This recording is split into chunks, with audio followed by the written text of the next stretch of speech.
नमस्कार दोस्तों, आपके अपने YouTube चैनल सोजस क्लासेज में आप सभी का बहुत-बहुत स्वागत है। दोस्तों, अपनी मनोविज्ञान के प्रैक्टिस सेट की जो सीरीज चल रही थी, उसी सीरीज को आगे बढ़ाते हैं और आज की ये 6 नंबर की सीरीज है, यानी कि ये 6 नंबर का प्रैक्टिस सेट है। इससे पहले 5 प्रैक्टिस सेट चैनल पर अपलोड कर दिए हैं। आपने वो वीडियो नहीं देखे तो आप चैनल पर विजिट करें, आपको साइकोलॉजी के नाम से प्लेलिस्ट मिल जाएगी जिसमें आपको सारे प्रैक्टिस सेट मिल जाएंगे।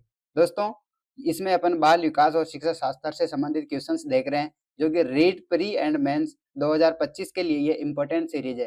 वैसे तो दोस्तों, इसमें साइकोलॉजी से संबंधित क्वेश्चन है, तो ये सभी के लिए, सभी जो भी टीचर वैकेंसी होती है उन सभी के लिए इम्पोर्टेंट है। लेकिन अभी फिलहाल अपना जो रीट का एग्जाम आ रहा है, तो उसी को टारगेट करके ये सीरीज चलाई गई है और उसी के अनुसार इसमें 30 क्वेश्चन लिए जाते हैं और पैटर्न भी लगभग सेम रीट के अनुसार पैटर्न में अपन ये सीरीज चला रखी है। चलिएगा दोस्तों, इस 6 नंबर के वीडियो की शुरुआत करते हैं और पहला क्वेश्चन देखते हैं। पहला क्वेश्चन है दोस्तों, कार्यात्मक प्रतिबद्धता सिद्धांत में मुख्य कारक कौन सा है? आकृतिकरण, पुनर्बलन, बहिर्गमन, स्वतः आपूर्ति। कार्यात्मक प्रतिबद्धता सिद्धांत में मुख्य कारक कौन सा है? इसका आंसर हो जाएगा दोस्तों ऑप्शन बी, पुनर्बलन। आगे बढ़ते हैं। निम्नलिखित में से कौन सा संप्रत्यय बंडूरा के सामाजिक अधिगम सिद्धांत से संबंधित नहीं है? मॉडलिंग, अनुकूलन, अनुकरण, अवलोकनात्मक अधिगम। क्वेश्चन नहीं के बारे में पूछ रहा है कि कौन सा संप्रत्यय बंडूरा के सामाजिक अधिगम सिद्धांत से संबंधित नहीं है, तो इसका आंसर हो जाएगा दोस्तों ऑप्शन बी, अनुकूलन। आगे बढ़ते हैं। क्वेश्चन नंबर 3 है, निम्न में से कौन सा कारक शारीरिक विकास को प्रभावित नहीं करता है? शारीरिक कमी का होना या न होना, सकारात्मक एवं नकारात्मक पुनर्बलन, बच्चों के जन्म के उपरांत प्राप्त पोषण, सामान्य एवं असामान्य प्रसव। इनमें से कौन सा कारक है जो शारीरिक विकास को प्रभावित नहीं करता है? इसका आंसर हो जाएगा दोस्तों ऑप्शन बी, सकारात्मक एवं नकारात्मक पुनर्बलन। नेक्स्ट बढ़ते हैं। प्रकृति एवं पोषण विवाद निम्नलिखित में से किससे संबंधित हैं? आनुवांशिकी एवं वातावरण, व्यवहार एवं वातावरण, वातावरण एवं जीव विज्ञान, वातावरण एवं पालन पोषण। प्रकृति एवं पोषण विवाद किससे संबंधित है दोस्तों? आंसर हो जाएगा ऑप्शन ए, आनुवांशिकी और वातावरण से। आगे बढ़ते हैं। प्रतिभाशाली बालक की बुद्धि लब्धि होती है 130, 140, 55, 120। प्रतिभाशाली बालक का आईक्यू लेवल कितना होता है दोस्तों? तो इसका आंसर हो जाएगा ऑप्शन बी, 140। 140 या फिर 140 से अधिक वाले बच्चे को अपन किस नाम से जानते हैं? प्रतिभाशाली बालक के नाम से। आगे बढ़ते हैं। स्कूलों को व्यक्तिगत भिन्नताओं का ध्यान रखना चाहिए क्योंकि प्रत्येक छात्र को विशिष्ट महसूस करवाने हेतु, छात्रों के बीच के अंतर को कम करने हेतु, छात्रों एवं छात्राओं की क्षमताओं और प्रदर्शन को नहीं जानने के लिए, समझने के लिए कि छात्र सीखने में समर्थ या असमर्थ क्यों हो रहे हैं, स्कूलों को व्यक्तिगत भिन्नताओं का ध्यान रखना चाहिए। क्यों रखना चाहिए दोस्तों? तो इसका आंसर हो जाएगा ऑप्शन डी, समझने के लिए कि छात्र सीखने में समर्थ या असमर्थ क्यों हो रहे हैं। आगे बढ़ते हैं। सेतर सिद्धांत के अंतर्गत संज्ञानात्मक संरचना पर्यायवाची है, पर्यावरण का, व्यक्ति का, अवबोध का, समायोजन का। सेतर सिद्धांत के अंतर्गत संज्ञानात्मक संरचना पर्यायवाची है, यानी कि किसकी पर्यायवाची है? तो इसका आंसर हो जाएगा दोस्तों ऑप्शन है, पर्यावरण का। नेक्स्ट बढ़ते हैं। प्रत्येक व्यक्ति का कार्य निश्चित योग्यताओं का प्रतिबिंब होता है। किसी विशेष कार्य को करने में व्यक्ति अपनी समस्त मानसिक योग्यताओं में से कुछ को प्रतिदर्श के रूप में चुनाव कर लेता है। यह सिद्धांत किसने दिया? Thorndike, Guilford, Thurstone, Thomson. Question को समझने का प्रयास कीजिए। प्रत्येक व्यक्ति का कार्य निश्चित योग्यताओं का प्रतिबिंब होता है। किसी विशेष कार्य को करने में व्यक्ति अपनी समस्त मानसिक योग्यताओं में से कुछ को प्रतिदर्श के रूप में चुनाव कर लेता है। यह सिद्धांत किससे संबंधित, किसने दिया? तो इसका आंसर हो जाएगा दोस्तों ऑप्शन डी, थॉमसन। आगे बढ़ते हैं। निम्न में से कौन सी व्यक्तित्व मापन की प्रक्षेपी विधि है? निर्धारण मापनी, अवलोकन, साक्षात्कार, कथानक संप्रत्यक्षण परीक्षण। निम्न में से कौन सी व्यक्तित्व मापन की प्रक्षेपी विधि है? तो इसका आंसर हो जाएगा दोस्तों ऑप्शन डी कथानक संप्रत्यक्षण परीक्षण। ये व्यक्तित्व मापन की प्रक्षेपी विधि है। आगे बढ़ते हैं। सृजनात्मकता मुख्यतः किससे संबंधित है? अति सक्रियता, कम बोधगम्यता, अभिसारी चिंतन, अपसारी चिंतन। सृजनात्मकता का संबंध किससे है दोस्तों? आंसर हो जाएगा ऑप्शन डी अपसारी चिंतन से। याद रखिएगा, इसको बढ़िया से याद रखिएगा, क्योंकि अपसारी और अभिसारी चिंतन में कंफ्यूज होने का ज्यादा चांस बढ़ जाते हैं। तो सृजनात्मकता का संबंध किससे होता है? अपसारी चिंतन से। आगे बढ़ते हैं। निम्नलिखित में से कौन सी स्थिति समायोजन को बढ़ावा देती है? तीव्र चिंता, अपराध बोध के बारे में जुनूनी सोच, बीमारी का डर, विक्षिप्त भय और चिंता से मुक्ति। निम्न में से कौन सी स्थिति समायोजन को बढ़ावा देती है? तो इसका आंसर हो जाएगा दोस्तों ऑप्शन डी विक्षिप्त भय और चिंता से मुक्ति। नेक्स्ट बढ़ते हैं अगले क्वेश्चन की ओर।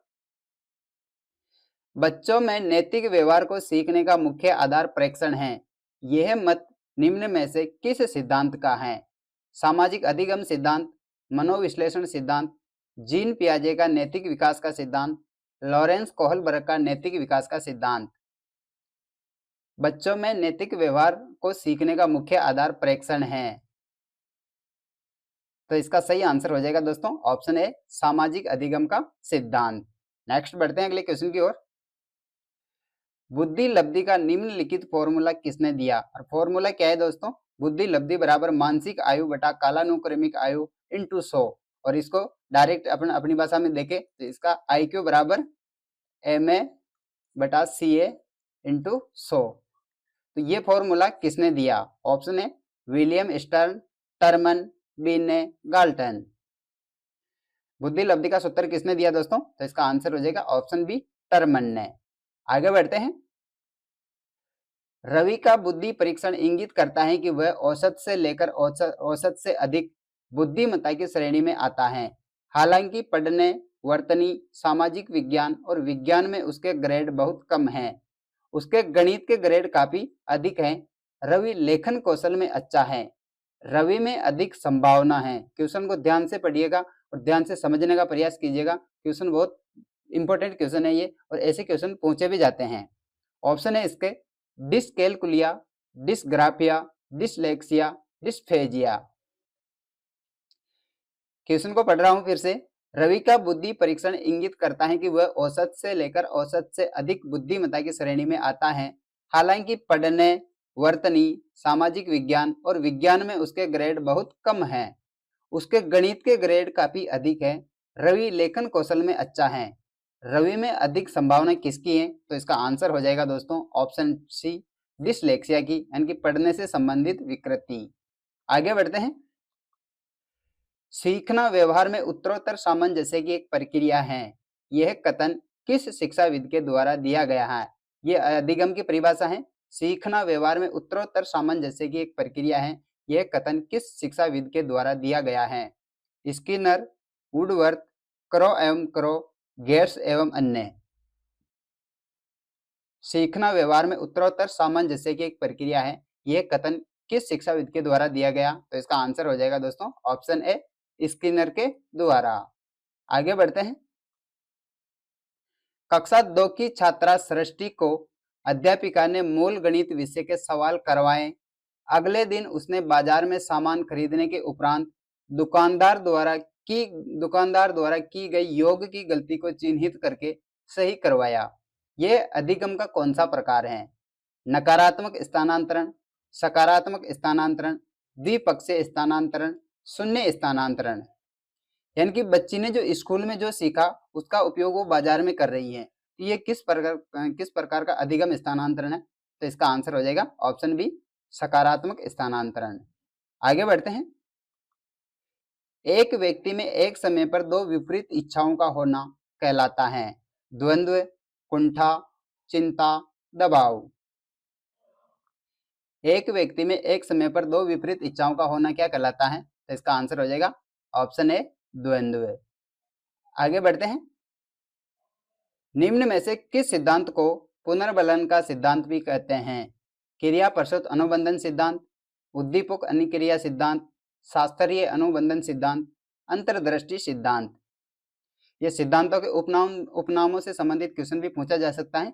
तो किस सिद्धांत को पुनर्वलन का सिद्धांत भी कहते हैं? तो इसका आंसर हो जाएगा दोस्तों ऑप्शन ए, क्रिया प्रसूत अनुबंधन सिद्धांत को किस नाम से भी जाना जाता है? पुनर्वलन के सिद्धांत के नाम से भी। आगे बढ़ते हैं। क्वेश्चन नंबर 19 है, निम्नलिखित में से उस उदाहरण का चयन कीजिए जो आंतरिक अभिप्रेरणा को दर्शाता है। किस अभिप्रेरणा को दर्शाता है? आंतरिक अभिप्रेरणा को। अब मैं आपके सामने ऑप्शन पढ़ता हूं। ऑप्शन ए है दोस्तों, वंदना परीक्षा में अच्छे अंक प्राप्त करने के लिए कठोर परिश्रम कर रही हैं, जिससे वह अपने माता पिता से उपहार प्राप्त कर सके। ऑप्शन बी है, उर्मिला फटाफट गृह कार्य समाप्त कर रही हैं, क्योंकि गृह कार्य समाप्त करके वह टीवी देख सकेगी। ऑप्शन सी है, अंकिता बहुत सारी पुस्तकें पढ़ रही हैं, क्योंकि वह जिले में प्रथम स्थान प्राप्त करके विद्यालय का नाम जिला स्तर पर रोशन करना चाहती हैं। और ऑप्शन डी है, मेघा अपने परियोजना कार्य के लिए विभिन्न स्रोत तलाश रही है, क्योंकि वह नई जानकारी प्राप्त करने में रुचि रखती हैं। तो इसमें से कौन सा उदाहरण है जो कि आंतरिक अभिप्रेरणा को दर्शाता है?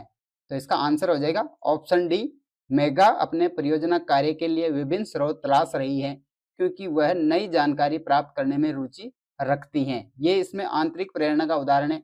बाकी जो ऊपर के तीनों उदाहरण दे रखे हैं उनमें वो इसलिए मेहनत कर रही है क्योंकि उन्हें कुछ न कुछ बाद में मिल रहा है, इसलिए वो आंतरिक अभिप्रेरणा नहीं हो सकती, वो बाह्य अभिप्रेरणा है। लेकिन यहाँ पे क्या कर रही है? मेघा अपने परियोजना कार्य के लिए विभिन्न स्रोत तलाश रही है, क्योंकि वह नई जानकारी प्राप्त करने में रुचि रखती हैं। ये इसमें आंतरिक अभिप्रेरणा का उदाहरण है। आगे बढ़ते हैं। क्वेश्चन नंबर 20 है, निम्न में से किसने अधिगम सिद्धांत का प्रतिपादन नहीं किया? Thorndike, Skinner, Kohler, B S. Bloom. इसमें से कौन से मनोवैज्ञानिक हैं जिन्होंने अधिगम सिद्धांत का प्रतिपादन नहीं किया? तो इसका आंसर हो जाएगा दोस्तों ऑप्शन डी, बी.एस. बलोम। नेक्स्ट बढ़ते हैं। बार बार बच्चों को सजा से बचने या इनाम पाने के लिए सीखने की गतिविधियों में संलग्न होने के लिए कहना क्या दर्शाता है? उनकी बाहरी प्रेरणा को कम करता है, उनकी आंतरिक प्रेरणा को बढ़ाता है, बच्चों को लक्ष्य प्रदर्शन की बजाय महारत हासिल करने के प्रति ध्यान केंद्रित करने के लिए प्रोत्साहित करता है। ऑप्शन डी है, बच्चों की प्राकृतिक रुचि और सीखने में शामिल होने की जिज्ञासा को कम करता है। बार बार बच्चों को सजा से बचने या इनाम पाने के लिए सीखने की गतिविधियों में संलग्न होने के लिए कहना क्या दर्शाता है? तो इसका आंसर हो जाएगा दोस्तों ऑप्शन डी, बच्चों की प्राकृतिक रुचि और सीखने में शामिल होने की जिज्ञासा को कम करता है। वो कम इसलिए करता है क्योंकि यहाँ पे क्वेश्चन क्या कह रहा है कि सजा से बचने या इनाम पाने के लिए उन्हें सिखाया जाता है, उन्हें कहा जाता है कि जैसे कॉपी में कोई तू होमवर्क कर ले, होमवर्क करने के बाद मैं तुझे ये इनाम दूंगा या फिर कुछ भी खेलने के लिए दूंगा, खेलने का समय दूंगा। तो अगर ऐसा प्रलोभन देकर अपन बच्चों को सिखाते हैं तो उसकी जो प्राकृतिक रुचि है और उसका जो सीखने में शामिल होने की जिज्ञासा है वो ऑटोमेटिक कम होने लगती हैं। आगे बढ़ते हैं दोस्तों। आरटीई अधिनियम 2009 के अनुसार शिक्षकों के लिए प्रति सप्ताह काम के निर्धारित घंटे हैं 40 घंटे, 42 घंटे, 45 घंटे, 48 घंटे। ये क्वेश्चन इंपॉर्टेंट है, इसे जरूर याद रखिएगा। आरटीई अधिनियम 2009 के अनुसार शिक्षकों के लिए प्रति सप्ताह काम के निर्धारित घंटे कितने हैं? इसका आंसर हो जाएगा ऑप्शन सी, 45 घंटे। आगे बढ़ते हैं। निम्न में से कौन सा एक उत्तम परीक्षण की विशेषताओं से भिन्न है? विश्वसनीयता, वैधता, वस्तुनिष्ठता और अभिक्षमता। निम्न में से कौन सा एक उत्तम परीक्षण की विशेषताओं से भिन्न है? तो इसका आंसर हो जाएगा ऑप्शन डी, अभिक्षमता। नेक्स्ट बढ़ते हैं दोस्तों। शिक्षार्थी केंद्रित पाठ्यक्रम में निम्नलिखित में से कौन सबसे महत्वपूर्ण है? अध्यापक, बच्चा, विषय वस्तु, वातावरण। सही और सटीक आंसर हो जाएगा ऑप्शन बी, बच्चा, क्योंकि यहाँ पे क्वेश्चन ही कह रहा है कि शिक्षार्थी केंद्रित, और जिसमें शिक्षार्थी यानी कि विद्यार्थी केंद्रित रहेगा उसमें बच्चा ही महत्वपूर्ण माना जाएगा। आगे बढ़ते हैं। एक चिंतनशील शिक्षक कक्षा कक्ष में ऐसी स्थिति उत्पन्न करता है कि छात्र व्याख्यान सुन सके, कक्षा कक्ष में शिक्षक के व्याख्यान के नोट्स ले सके, कक्षा कक्ष में अनुशासन बनाए रखे, छात्रों और शिक्षक में पारस्परिक अंतःक्रिया को प्रोत्साहन मिल सके। इसका सही और सटीक आंसर हो जाएगा ऑप्शन डी, छात्रों और शिक्षक में पारस्परिक अंतःक्रिया को प्रोत्साहन मिल सके। आगे बढ़ते हैं। क्रियात्मक अनुसंधान का अर्थ है एक अनुदैर्ध्य अनुसंधान, एक अनुप्रयुक्त अनुसंधान, एक शोध जिससे तत्काल समस्या को हल किया जा सके, सामाजिक आर्थिक उद्देश्य के साथ एक शोध। क्रियात्मक अनुसंधान क्या है? इसका आंसर हो जाएगा ऑप्शन सी, एक शोध जिससे तत्काल समस्या को हल किया जा सके। आगे बढ़ते हैं। क्वेश्चन 27 है दोस्तों, एनसीएफ 2005 के अनुसार एक शिक्षक की भूमिका होनी चाहिए अनुमोदक, सुविधादाता, आधिकारिक, तानाशाह। एनसीएफ 2005 के अनुसार एक शिक्षक की भूमिका क्या होती है? तो इसका आंसर हो जाएगा ऑप्शन बी, सुविधादाता। नेक्स्ट बढ़ते हैं दोस्तों। मूल्यांकन का उद्देश्य क्या होता है? बच्चों को मंद शिक्षार्थी और प्रतिभाशाली बच्चों के रूप में अंकित करने के लिए, उन बच्चों की पहचान करने के लिए जिन्हें औपचारिक उपाय की आवश्यकता है, सीखने की कठिनाइयों और समस्या क्षेत्र का निदान करने के लिए, उस सीमा तक प्रतिपुष्टि प्रदान करना जहां तक हम उत्पादनशील जीवन के लिए शिक्षा प्रदान करने में सफल रहे हैं। मूल्यांकन का उद्देश्य क्या होता है? इसका आंसर हो जाएगा दोस्तों ऑप्शन डी, उस सीमा तक प्रतिपुष्टि प्रदान करना जहां तक हम उत्पादनशील जीवन के लिए शिक्षा प्रदान करने में सफल रहते हैं। आगे बढ़ते हैं दोस्तों। गेने के अनुसार निम्नलिखित में से कौन सा अधिगम का प्रकार नहीं है? उद्दीपक अनुक्रिया अधिगम, संपर्त्य अधिगम, समस्या समाधान अधिगम, अन्वेषण अधिगम। रॉबर्ट गेने के अनुसार निम्नलिखित में से कौन सा अधिगम का प्रकार नहीं है? तो इसका आंसर हो जाएगा दोस्तों ऑप्शन डी, अन्वेषण अधिगम। आगे बढ़ते हैं। क्वेश्चन नंबर 30 है, विकास फिर खाली स्थान से फिर खाली स्थान की ओर बढ़ता है, यानी कि विकास की दिशा के बारे में क्वेश्चन है कि विकास किस दिशा से किस दिशा की ओर बढ़ता है। सामान्य से विशिष्ट, जटिल से कठिन, विशिष्ट से सामान्य, साधारण से आसान। तो विकास किस से किस ओर होता है? तो इसका आंसर हो जाएगा दोस्तों ऑप्शन ए, सामान्य से विशिष्ट, यानी कि यहाँ पे है सामान्य से विशिष्ट।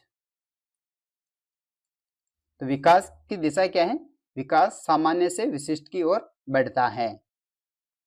इसी के साथ दोस्तों आज का अपना वीडियो यहीं पे कंप्लीट होता है। वीडियो पसंद आया हो तो वीडियो को लाइक और शेयर कर दीजिएगा, और चैनल को आपने अभी तक सब्सक्राइब नहीं कर रखा तो आपसे गुजारिश है चैनल को सब्सक्राइब कर दीजिएगा। और दोस्तों पीडीएफ लेने के लिए आप टेलीग्राम चैनल से जुड़ जाना, जिसकी लिंक आपको इस वीडियो के डिस्क्रिप्शन में मिल जाएगी। और या किसी भी एग्जाम से संबंधित किसी भी प्रकार के जो एजुकेशन से रिलेटेड आपको सूचना चाहिए तो आप व्हाट्सएप चैनल से भी जुड़ सकते हैं, जिसका लिंक आपको इस वीडियो के डिस्क्रिप्शन में मिल जाएगा। मिलते हैं दोस्तों नेक्स्ट वीडियो में, तब तक के लिए जय हिंद, जय भारत। और चैनल के साथ आपका प्यार और सपोर्ट ऐसे ही दिखाते रहना दोस्तों। और आपने भी अगर चैनल को सब्सक्राइब नहीं कर रखा तो प्लीज निवेदन है आपसे चैनल को सब्सक्राइब कर दीजिएगा, क्योंकि दोस्तों आपका सब्सक्राइब करना हमारे लिए वो मोटिवेशन का काम करता है। जैसे हमें भी लगता है, आप अगर चैनल को सब्सक्राइब कर देते हो, वीडियो को लाइक कर देते हो, तो हम उससे थोड़े मोटिवेट होते हैं और आपके लिए और भी अच्छा करने का प्रयास करते हैं।